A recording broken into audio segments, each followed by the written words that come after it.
Hey everybody, this is Candace and welcome back to my channel. Today we are talking about the best countries for Black women to date in.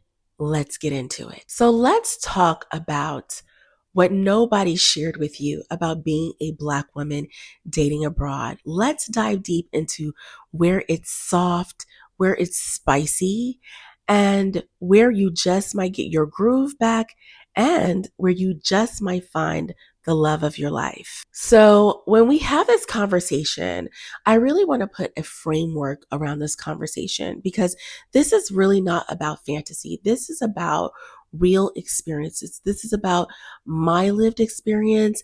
This is about my observation of other Black women living abroad. And this is also about the interviews that I have done with Black women and with other men around the world of as my 8 years of living abroad and also being an author. As many of you all know, I wrote the books, The Black Girl's Guide to Living, Loving, and Traveling Abroad, and The Black Girl's Guide to Being Blissfully Feminine. And so in writing these books and traveling, doing my research, and on my own search for love and romance, and also to eventually get remarried, I learned a few things, and I want to share that with you today. Now, the countries that we're going to be covering are Italy, Greece, Turkey, Albania, and stick around to the end because I have a few surprises for you in terms of countries that you would not expect to be on this list. So first and foremost, let's talk about what it means to be a good country for Black women to date in my humble opinion. And of course, this is just my opinion.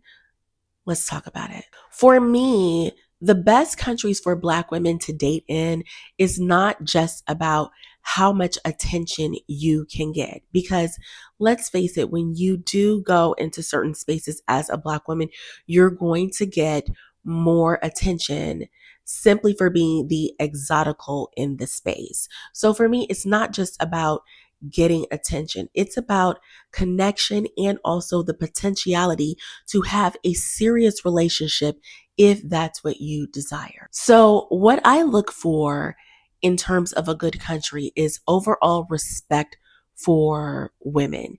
Now, of course, I know patriarchy exists everywhere. I also know that DV also exists everywhere. But I'm talking about an overall general respect and admiration for women being in the environment. I also look for an overall desire for the men to be protectors and providers of women. I also look for the man's ability to be overall consistent, that there's a certain level of cultural appreciation or cultural respect, and also cultural curiosity, that it's not just like a fetish or just a simple passing interest, but that they genuinely have a deeper level of cultural curiosity. And then also a certain level of safety and also communication style, like where you can really vibe with someone and have a deeper conversation. And again, I just want to put this disclaimer out there. It's not just about going where you're desired most, it's about going where you're at peace most while being desired. So let's just get right into it. Let's talk about Italy and Greece, the mood and the vibe. So Italy and Greece, this is where you're going to get that Southern European charm. This is where the men really do have a deep appreciation for women and the level of beauty and energy that women provide for the environment. I lived in Italy for 2 years and I traveled to Italy quite frequently. And so I can honestly say that Italian men do deeply find Black women attractive overall. I mean, Italian men, they love all women. Let's just be real. They love all women. But in that, they do love Black women. And so that being said, I know a lot of Black women who are married or partnered with Italian men and quite happy. Italian men have a very interesting admiration for beauty, for style, and for femininity. I also think that there's a lot of warmth within the Italian um, culture. And so Italian men also have this generous heart in terms of being very friendly, family oriented, and they're also very flirtatious as well. And what I like about Italian men when they flirt, like they know how to talk to a woman. It's not like, hey girl, hey, yeah, you look good. You It's none of that. Like they will say something so poetic to you, like, I just deeply appreciate your parents for creating such a beautiful woman. They always say something that's so cute and charming when they flirt that makes you just go, you know. And so I love the way they flirt, and there's this nice energy and banter. And for me, I will be honest, I love spicy white men. That's what I call spicy white. Like you have to be spicy white for me to be attracted to you, because I want you to have a sense of humor. I want you to have a personality, because I feel like as a Black woman, and speaking for Black women in general, like we're very vibrant. We do have a very sensual energy that's very unique. We have a lot of confidence in that sensuality. And we are also very flirtatious. So being with a man who is also very flirtatious, the energy is just a lot of sparks and fireworks, in my opinion. And so I feel like Italian men can give you that in terms of that back and forth banter. So let's talk about Greece. I've only been to Greece a handful of times, but I do know a lot of Black women who have traveled to Greece. And I think Greek men have this passion about them, and they have this pride about them that is really alluring and attractive. Definitely very masculine for sure. I also think that they have a very high level of cultural curiosity that is not just rooted in fetishism. And I do want to talk a little bit about fetishism, because a lot of times Black women are concerned about that. And I understand why. And I do want to talk about fetishism because I know it's probably going to come up in the comments. And I'm going to say something very controversial. The number one group of men that fetishizes Black women are Black men. Again, I'm going to say that again. The number one group of men that fetishizes Black women are Black men. They fetishize light skin, they fetishize long hair, they fetishize curlier hair textures, and specifically in darker skinned women, they fetishize big butts. How many songs do we know that have been written about a Black woman's behind? And so we have to understand what a fetish is in order to determine if we are being fetishized or not. And the one thing about fetishization we have to understand is a lot of times fetishization includes two willing participants. So about a hyperfixation on a particular body part or something that would not normally be sexualized, but somehow it's sexualized, or it's the over focus on a particular, something that is sexual, but it's overemphasized and hyper focused. And again, like circling back to what I was saying just a few minutes ago, that a lot of times people who are being fetishized enjoy it. Not always, but sometimes that is so. So, with all of those things being said, you have to understand that the energy of being fetishized is different from being genuinely desired. And you need to be high in your feminine intuition to understand the difference. So, going back to Greek men, I feel like they have a certain level of cultural curiosity that is not centered around fetishization, which is really important.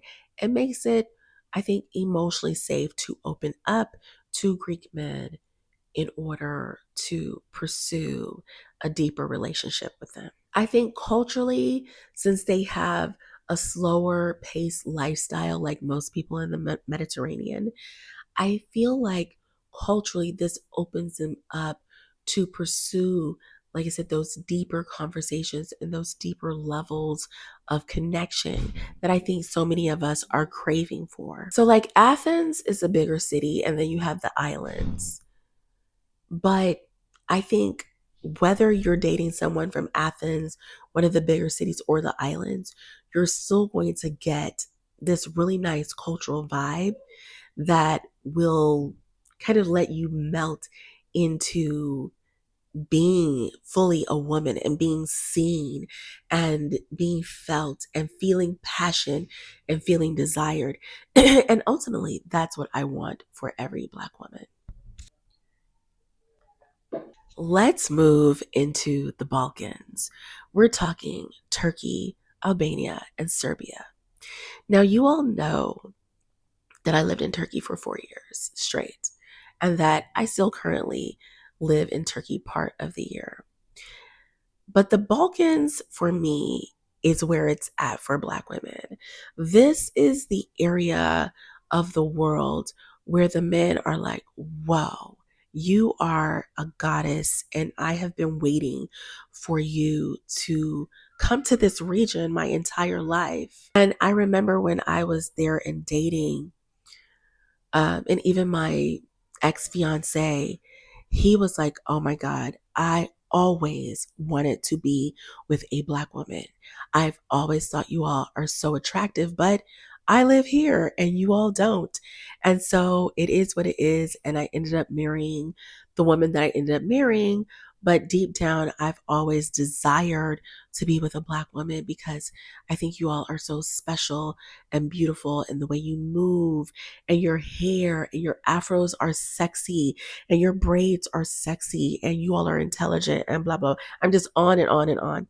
I've heard this multiple times. So I think the Balkans is where it is at when it comes for Black women dating, particularly if you are more traditional and you are looking for something serious, you can find it in the Balkans. Now, again, I've already talked about Turkey, but mood and vibe, masculine, protector provider, traditional gender roles, they take care of their women. Turkish men, and I think Turkish culture in general, has this cultural conservatism with this touch of romanticism that just really, for me, turns me on. Now, while Turkey is predominantly Muslim, and I think that is one of the things that actually creates a lot of men who are protectors and providers, because the Quran specifically says that it is a man's duty to provide for women and children, and that a woman's money is her money. So, because that is permeated in the culture, there are a lot of things that you're not going to have discussions about because the men are just naturally going to step up. Now, with all of that being said, however, it is still quite modern, especially in the the west part of the country, where you have cities like Istanbul, Izmir, and Bodrum, which are a lot more liberal in terms of their ideology, and they're much more open minded.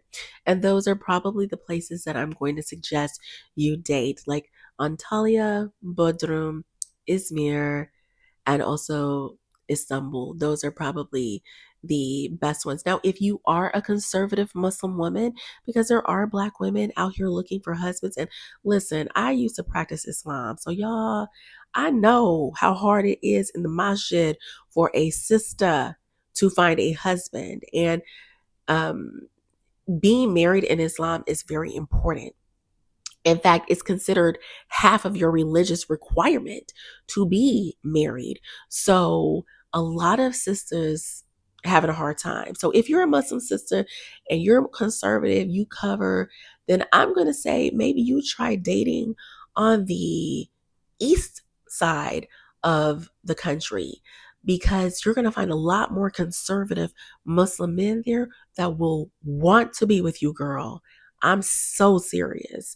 And I know quite a few Black Muslim women who cover and are married to Turkish men. So even the Muslim sisters, don't y'all sleep on Turkey. But like I said, if you are not Muslim, but you're still open to dating someone of a different religion or dating someone who maybe was raised Muslim, but they don't practice any religion right now, or perhaps are even atheists, then the cities that I mentioned before are going to be for you, because there's this nice balance of the traditional and the modern that's there in Istanbul in particular, and the west part of the country. So, yeah, don't sleep on Turkey. Now, Albania. I think Albania is like this hidden gem because, again, you're going to get the traditional family values, masculine energy. They like Black women. Like, you can find a serious relationship, I feel like, in Albania. Um, I think that they have this um, more conservative vibe for sure. And there also are a lot more Christians. So if you're more conservative and Christian, then Albania, it's definitely, I think, the vibe for you. It's a mix. But you have to understand that if you are not as conservative, then you might kind of have some issues with the men there. And by conservative, I mean just probably more conservative politically, and probably also more conservative in terms of traditional gender roles. I think Albanian men, like Turkish men, and like most men in the Balkans, have very strong family values. And for me, if you are looking for someone that you want to have children with, you want a man with strong family values that's going to want to be there for his family. That's really important. I think in terms of cultural vibe, there's a low cost of living, there's a more relaxed lifestyle, and all of these things lead to, I think, where you can have, again, these deeper connections, and you can find a place to have something more serious and find something that's rooted in authenticity. Now, let's get into Serbia. I've only been to Serbia one time. I did not date in Serbia, but I do know some Black women who have moved to Serbia, live in Serbia, have dated in Serbia, and some are even married to Serbs. Serbian men are strong-willed. They are masculine. They have good family values. They're um, they're strong in their presence, and I think they're a bit stoic, kind of on the serious side. What I noticed, or what I observed, was men that were, um, yeah, definitely a lot more stoic, weren't really as jokey, like maybe that you would find like in Italy, Greece, or even Turkey. But once they had a conversation with you, they were opening up. And so definitely will pursue, definitely traditional.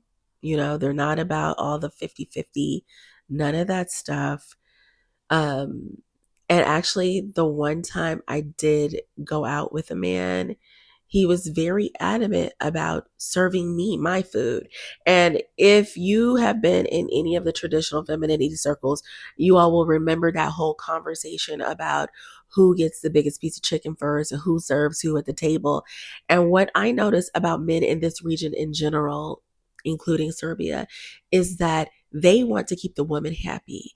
And I had an Eastern European man share this with me when I tried to serve him. He said, "No, it's my job to keep you happy. The man keeps the woman's glass full."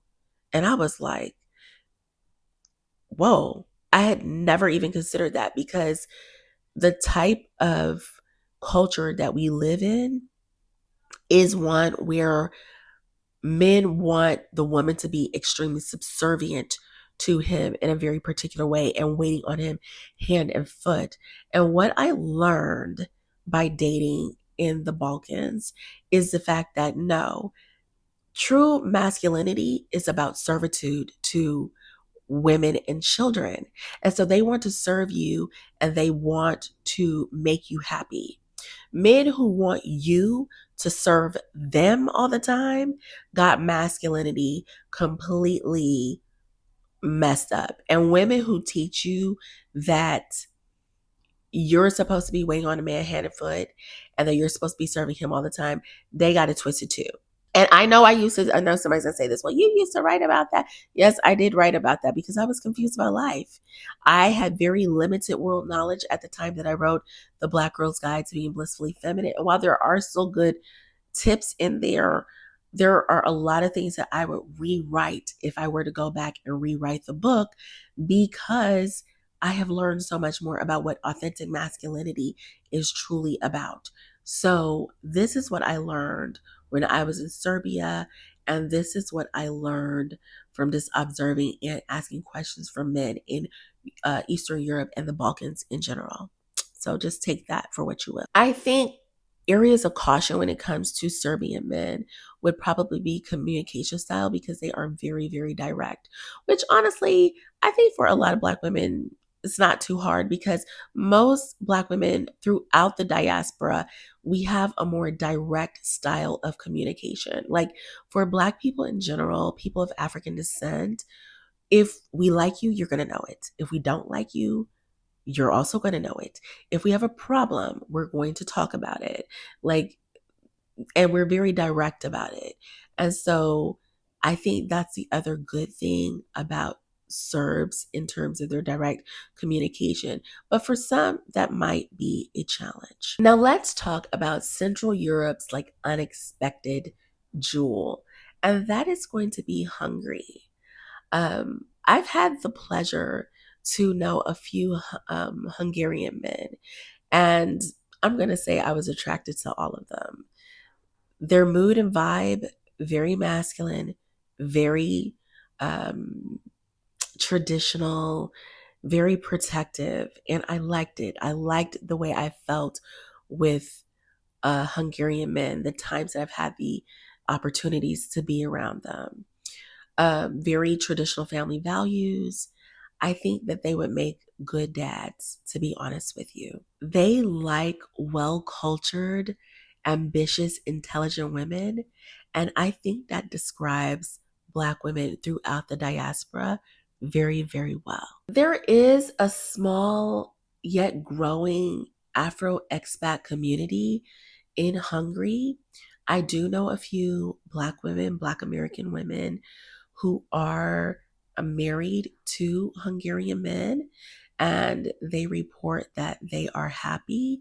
But I think Hungary is like this untapped jewel for Black women, especially Budapest, to go and just explore and see what options are there for all sorts of opportunities, including romance and leverage being the exotical. Because, like, why not? I think Hungarian men value intelligence just as much as they value feminine beauty. And so when you have the combination of both, you are magnetic and will draw to you these amazing Hungarian men. Now let's talk about Portugal. Um, I think Portugal, Lisbon in particular, is a great spot for Black women who are open to dating Portuguese men and also international men. And they also have Black men, so men of color, men of African descent in Lisbon. And so if you are a Black woman, if you've been listening this entire time and you're just like, but Candace, like, I really prefer someone with some, some more pigment to them, more melanated. Well, girl, like, this is for you. Like, I got you covered. I ain't forgot about y'all. So I think Lisbon provides a nice atmosphere for women who are open to dating men of color and Portuguese men. It's fun, it's lively, it's vibrant. They're very liberal, but at the same time, they still have retained a lot of traditional family values, which makes it a nice, I feel like a really nice mix for those of you who have similar values. I think that Portugal in general, including what I have heard in terms of what is there for romantic opportunities, offers Black women a place for stability, connection, softness, and a place to thrive. So don't skip out on Portugal. Now, if you stuck around this long, I'm going to talk about the next two countries, which are my wild card countries, and that is Belgium and Scotland. So let's talk about Belgium first. I'm talking about Belgium particularly for those of you who want highly educated, sophisticated Black men. There is a sizable community and population of Afro-Europeans in Belgium, and the word on the street is that there just simply are not enough Black women there that are dating the men there. And so for the Afro-European men or Afro-European male population there, you can go there potentially and really have a great time dating them. So, with that being said, I don't want you to skip out on Belgium. Like I said, very educated men, sophisticated, and you get, I feel like, the best of both worlds. So, that is the first one. Second one is Scotland, and particularly, I want to say Glasgow, because Glasgow, Scotland is a place where you would not expect in the UK to find men who have something in common with you. But you have to remember the history of the Scottish.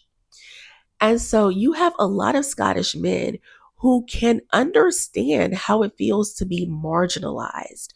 So I feel like they understand Black women's plight in the world in a very unique way. They can empathize with you in a way that most white men can't. They just can. And I'm going to be honest with you.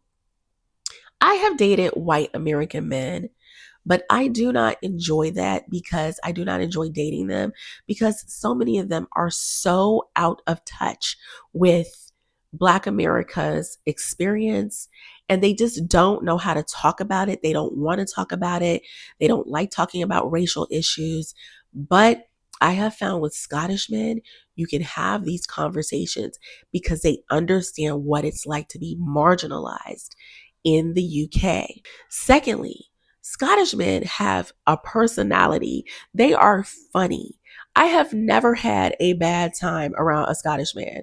They know how to banter, they're flirty, they come up with these amazing jokes, and their accent, my God, their accent is so sexy.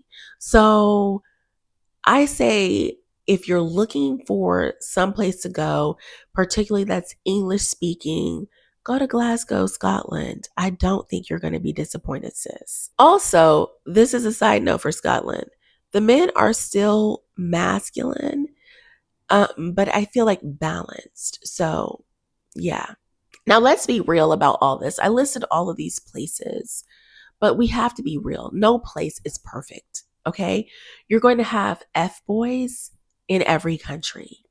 You're going to have good men and bad men in every country.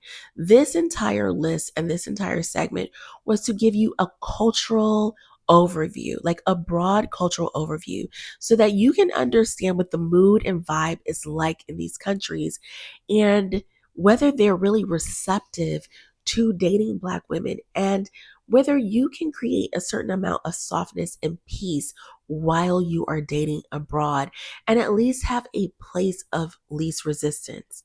Now, I didn't mention this in my video, but I will say that particularly for dark-skinned women, a lot of these places like Italy, Greece, Turkey, Serbia, etc., it's refreshing to date because the men want you, and a lot of times they want you because you are dark-skinned. I will never forget, I hosted an event for Crystal and Karazin of the Pink Pill. Yes, the YouTuber Crystal and Karazin. They came to Rome, I want to say it was like 2018 or 2019. And she brought the Pink Pill with her.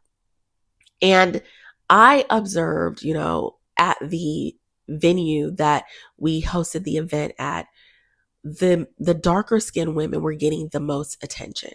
And now for a lot of light skinned women who are used to getting a lot of attention, that can be like a mind fuck, really, because they are used to being in spaces where they are the most desired and they have just accepted that they have that leverage.